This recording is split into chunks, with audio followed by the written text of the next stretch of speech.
Aquella noche el olor a quemado no venía solo de la cocina, venía de un hogar que se consumía por dentro. Me llamo Javier, y mientras la sartén chirriaba en el fregadero, Laura lanzó una frase, seca, cortante, que partió mi mundo en dos: no soy tu cocinera. En ese instante supe que algo se había roto para siempre, aunque no había una sola olla rota que recoger. Lo que estaba roto era lo que creíamos que nos sostenía. Era algo trivial, realmente. Eran las 9 de la noche y la cena aún no estaba lista. Yo venía de una jornada interminable como responsable de proyectos en una empresa de Madrid. Llevaba el maletín en la mano y solo pregunté si estaba todo bien. Nada más. Pero la respuesta fue una lluvia de reproches acumulados, meses de frialdad, de miradas que ya no buscaban las mías, de silencios largos como inviernos. Laura cruzó los brazos, tiró la sartén y gritó delante de la puerta abierta por la que los niños podían escuchar.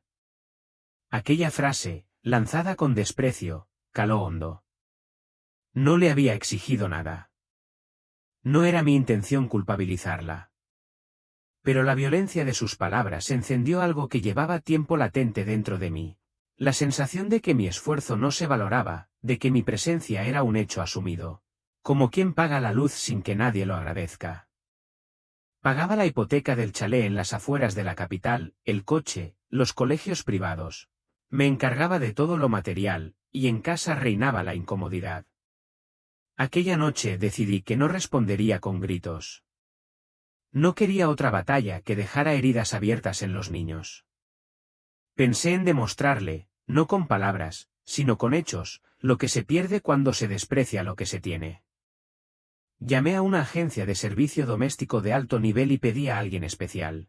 No solo una persona que limpiara, sino alguien que supiera cocinar como en casa de verdad, con oficio y respeto. Me acordé de Carmen. Carmen había sido la ama de llaves de mis padres durante más de 30 años. Tras la muerte de mi padre se había jubilado, pero seguía con esa dignidad serena que solo dan las décadas de trabajo honrado. Le ofrecí unas horas al día y un sueldo que le permitiera sentirse útil de nuevo. Le di un juego de llaves. La primera tarde que volví a casa, el plan funcionó. En lugar del silencio tenso, un aroma profundo a romero y vino tinto me recibió, como un abrazo antiguo. Laura estaba en el sofá con el móvil, su mirada fría preparaba el arma del reproche. Todo cambió cuando Carmen asomó con su delantal blanco. Buenas noches, señor Javier. La cena está servida, estofado como le gustaba a su padre. La expresión de Laura fue una película, indiferencia, sorpresa, rabia pálida. María, perdón, Carmen, puso la mesa perfecta a las 7:30, tal como le había pedido. Y por primera vez en meses, me senté a comer sin tensión. Laura no dijo nada. Aquella noche su silencio pesaba más que cualquier discusión. Empezó entonces una competición tonta. Ella intentó cocinar antes que Carmen, comprar platos preparados para adelantarse, demostrar que seguía siendo imprescindible. Pero la experiencia de Carmen era imbatible, todo impecable, ropa lavada, cena caliente, todo en orden. Mi actitud fue una réplica tranquila de su frialdad, cortesía, monosílabos, educación exquisita.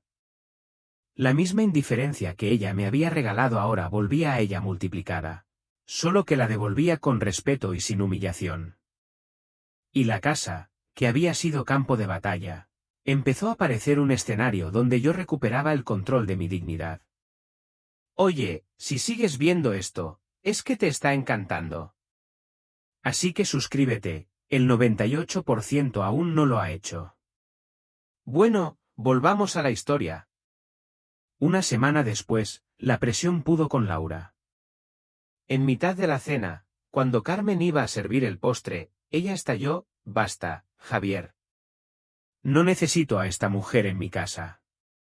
Quiero que se vaya ahora. Tu casa, contesté sin levantar la voz. Curioso que la llames así, porque hasta donde yo sé, soy yo quien paga la hipoteca, el coche, los colegios y, por supuesto, el salario de Carmen. Esta es mi casa. Las lágrimas en sus ojos no eran de tristeza, eran de furia contenida, de quien descubre que ha perdido el control. Intentó una táctica distinta, no era eso lo que quise decir. Yo, cansado de aguantar, le dije, he estado cansado 10 años, Laura. Cansado de llegar a una casa fría, de sentir que mi trabajo no vale nada. La conversación no buscaba hundirla, buscaba nombrar la verdad. A veces el amor se consume por la ingratitud, por el desprecio diario, por pequeños cuchillos que no se ven hasta que sangra el corazón. Pensé que aquello era el final. Pero entonces di un paso más, pedí a Carmen unos días libres. Quería ver si su ausencia cambiaba algo. Laura sonrió creyendo que había ganado. Se acercó, trató de abrazarme y susurró, ¿ves? No la necesitábamos. La aparté con suavidad, le dije que no la había despedido, y con las llaves en la mano y el abrigo preparado, salí de la casa. Por primera vez en una década, al cerrar la puerta detrás de mí, respiré una libertad que había olvidado. ¿Salí para siempre? ¿O eso pensé? Pero la historia tenía una vuelta más que ni yo había previsto. Lo que empezó como una venganza doméstica fue, sin buscarlo, el comienzo de algo mayor. Carmen no era solo la antigua empleada de mi familia, era testigo de mi historia y guardiana de detalles que yo, joven e ingenuo, había olvidado.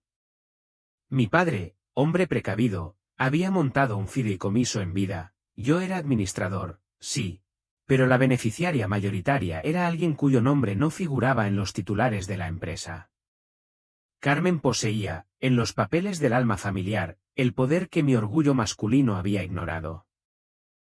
Al día siguiente de mi marcha, Carmen, con la altura que la caracterizaba, ejerció como accionista mayoritaria. Convocó una junta, me nombró consejero delegado con plenos poderes y ordenó la separación de cuentas y bienes. El divorcio fue rápido. Laura, que creía que perdería la mitad de un imperio, descubrió que en realidad estaba casada con alguien que, sobre el papel, tenía muy poco. Se quedó sin la casa, sin el coche, sin el estatus que había dado por hecho. Quizá lo más sorprendente no fue la justicia material, sino la lección moral. A veces Dios, o la vida, no nos quita personas para castigarnos, sino para protegernos. Lo que inicialmente parecía una pérdida devastadora se convirtió en una liberación necesaria. Perdonar no significa volver atrás ni olvidar, significa soltar el peso muerto que otros han anclado a tu alma. Y cuando lo haces, la calma y la justicia, ese equilibrio silencioso, se convierten en la mejor venganza. Si hay una enseñanza que me llevo, es esta: no esperes a que te humillen para recordar tu valor. Cuida a quienes te quieren y sobre todo, no menosprecies nunca lo que tienes. La gratitud es la savia de cualquier relación, su ausencia la erosiona. Y cuando alguien que amabas profundamente te falla, la mayor victoria es recuperar tu dignidad. ¿Cuál fue la lección más grande que aprendiste después de que alguien cercano te fallara? Escríbelo en los comentarios. Y si crees que la justicia, sea la humana o la divina, llega, aunque tarde, suscríbete, porque en mi historia la justicia vino, silenciosa y definitiva, cuando ya casi no lo esperaba.